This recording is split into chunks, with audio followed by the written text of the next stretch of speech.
Elle courait chaque matin pour nourrir un enfant qui n'était pas le sien, pendant que le sien mourait seul, sans médicaments, sans un dernier regard. Il appelait « maman », mais elle n'était pas là. Elle était à genoux en train de laver les draps d'une famille qui ne connaissait même pas son prénom. Elle était dans une maison qui brillait de marbre, pendant que la sienne s'effondrait dans la poussière et les larmes. Clarisse n'est pas une héroïne de film. Elle n'a jamais eu de trophée, mais elle avait un cœur de mère, un cœur de feu, caché dans un corps fatigué. Ce que tu vas entendre aujourd'hui, ce n'est pas une fiction. C'est une réalité, crue, injuste, déchirante. L'histoire d'une mère qui a tout donné et qui en retour a tout perdu. Si tu es né d'une femme, écoute bien. Cette histoire pourrait être celle de ta mère. À 4 heures du matin, pendant que la ville dort encore, Clarisse est déjà debout.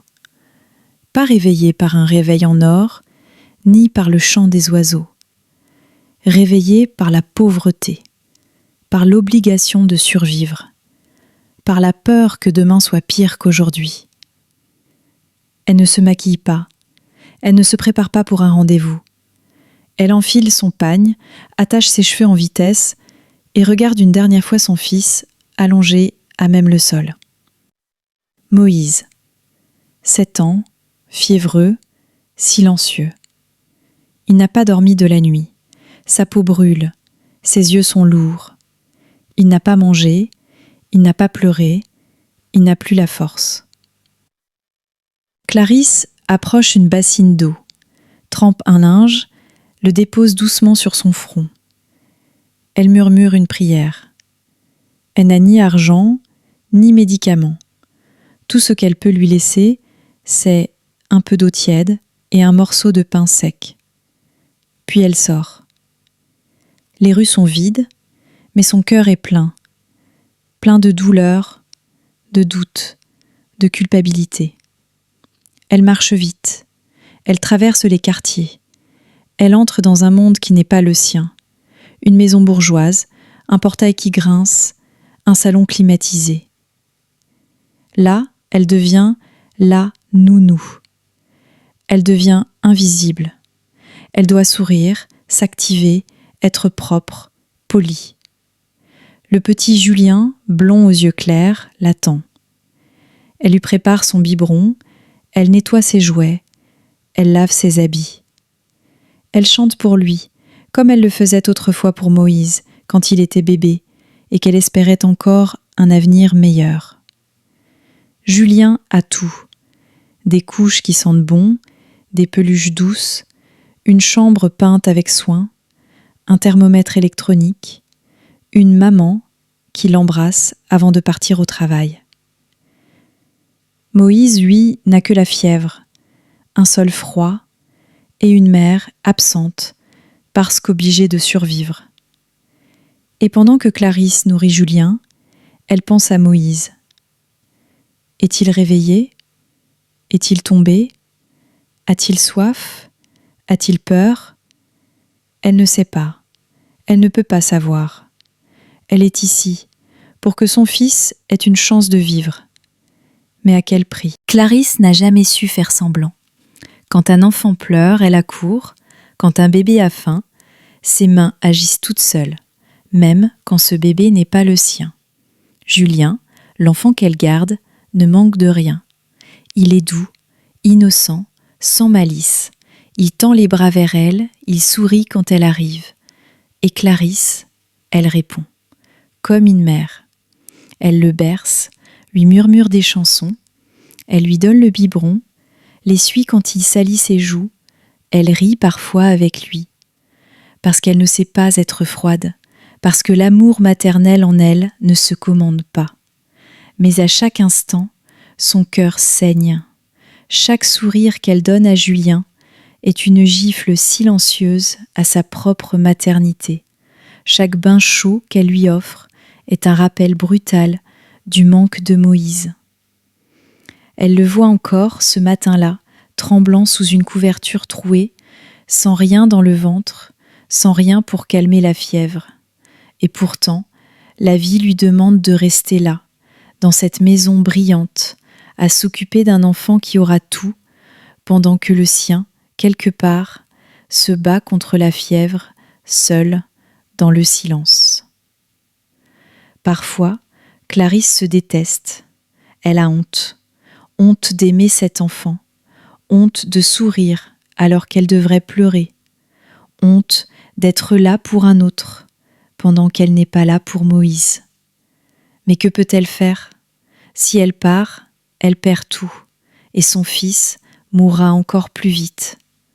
Alors elle reste, elle serre les dents, elle cache ses larmes dans l'eau du bain, dans la mousse, dans le linge propre.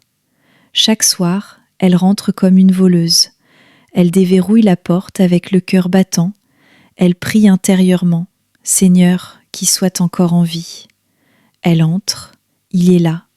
Moïse, affaibli, mais encore là. Elle pose ses affaires, se précipite vers lui.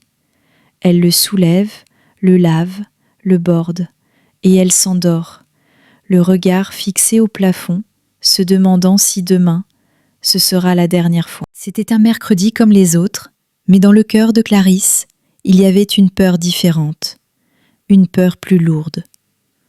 Ce matin-là, Moïse respirait à peine. Sa fièvre avait augmenté. Ses yeux s'ouvraient difficilement. Clarisse voulait rester, tout en elle criait « Reste !» Mais la pauvreté, elle, criait plus fort « Va travailler !»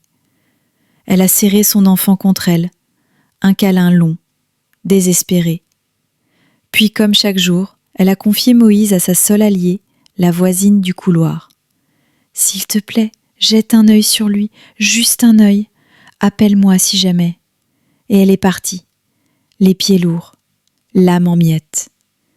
À 10h47, alors qu'elle frottait le sol sous la chaise haute de Julien, son téléphone a sonné. L'écran affichait le nom de la voisine. Son cœur s'est arrêté. Ses mains ont tremblé. Avant même de décrocher, elle savait. Clarisse, cours vite. Moïse, ne bouge plus. Elle a lâché l'éponge. Le monde s'est vidé de son sens. Elle a couru, pieds nus, sans sac, sans voix. Elle a traversé les rues comme une femme en feu. Elle priait, elle pleurait, elle volait presque. Quand elle est arrivée, la maison ne respirait plus. Moïse était là, allongé, figé, les yeux ouverts sur rien, une larme séchée accrochée à sa joue. Il avait essayé de se lever, il avait rampé vers la porte, il avait murmuré « Maman !» Mais Clarisse n'était pas là. Elle lavait les habits d'un enfant qui ne manquerait jamais de rien. Elle a crié, un cri de mère, un cri que même le ciel a refusé d'entendre.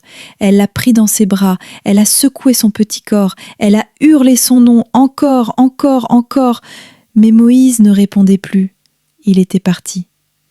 Et elle était en vie, brisée, mais en vie.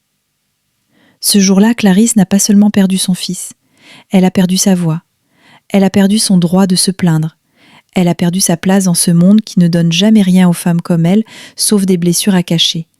Depuis ce jour, Clarisse vit, mais elle ne respire plus.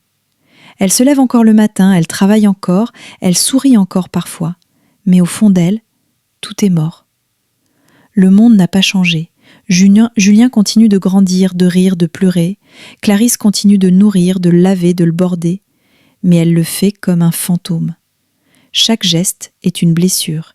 Chaque rire d'enfant est une gifle. Chaque biberon qu'elle prépare, c'est une voix intérieure qui lui crie « Et Moïse, et ton fils, lui il avait quoi ?» Dans cette maison brillante, elle est redevenue invisible. Personne ne lui a demandé pourquoi elle était absente 2 jours. Personne ne lui a dit « courage ». Personne ne sait qu'elle a enterré son fils avec ses propres mains dans un petit coin de terre sans croix ni plaque. Elle vit désormais avec un silence plus bruyant que n'importe quel cri. Le soir, dans sa chambre minuscule, elle s'assied devant une photo de Moïse, un portrait froissé, imprimé à bas prix. Il sourit, les yeux pleins de vie. Elle lui parle, parfois à voix haute, parfois avec le cœur. Moïse, je suis désolée. J'ai voulu bien faire, j'ai voulu te sauver, mais j'ai échoué. » Elle ne pleure même plus. Les larmes ont séché. Il ne reste que le vide. Un vide qu'aucun salaire, aucun remerciement, aucun pardon ne pourra jamais remplir. Et chaque matin, quand elle remet son pagne, quand elle met ses chaussures usées, elle murmure « Maman est encore là. Pour ceux qui n'ont personne, mais jamais je ne t'oublierai. » Il y a des milliers, des millions de mamans Clarisse à travers l'Afrique. Des femmes qu'on ne verra jamais aux infos. Des femmes qui ont tout donné. Leur force, leur santé, leur jeunesse, leur cœur. Et parfois, même leur enfant. Elles vivent dans des quartiers que personne ne filme. Elles marchent dans des rues que personne ne nettoie. Et pourtant, ce sont elles qui élèvent le continent. En silence, en larmes, en sacrifice. Cette histoire n'est pas une fiction. C'est la réalité de trop de femmes africaines. Des mères seules, veuves, abandonnées, ignorées. Qui se battent chaque jour entre la survie et l'amour. Qui souvent ne demandent rien, sauf qu'on n'oublie pas leur douleur. Toi qui regardes cette vidéo, souviens-toi, ta mère n'a peut-être jamais dit ce qu'elle a traversé, mais elle a tout traversé. Alors si tu as encore une mère en vie, aime-la, appelle-la, soutiens-la, écoute-la. N'attends pas qu'il soit trop tard pour lui dire merci. Et si ta mère est partie, honore sa mémoire par ton comportement, par ta dignité, par ton respect envers toutes les femmes. À tous les enfants africains et à tous les enfants du monde, aimez vos mères, ne les oubliez jamais. Si cette histoire t'a touché, si elle t'a fait réfléchir, alors laisse un commentaire, dis-moi ce que tu ressens. Partage cette vidéo avec quelqu'un et surtout, abonne-toi à cette chaîne. Car ici, nous racontons ce que personne ne dit. Abonne-toi, like, commente. Merci de faire partie de cette histoire.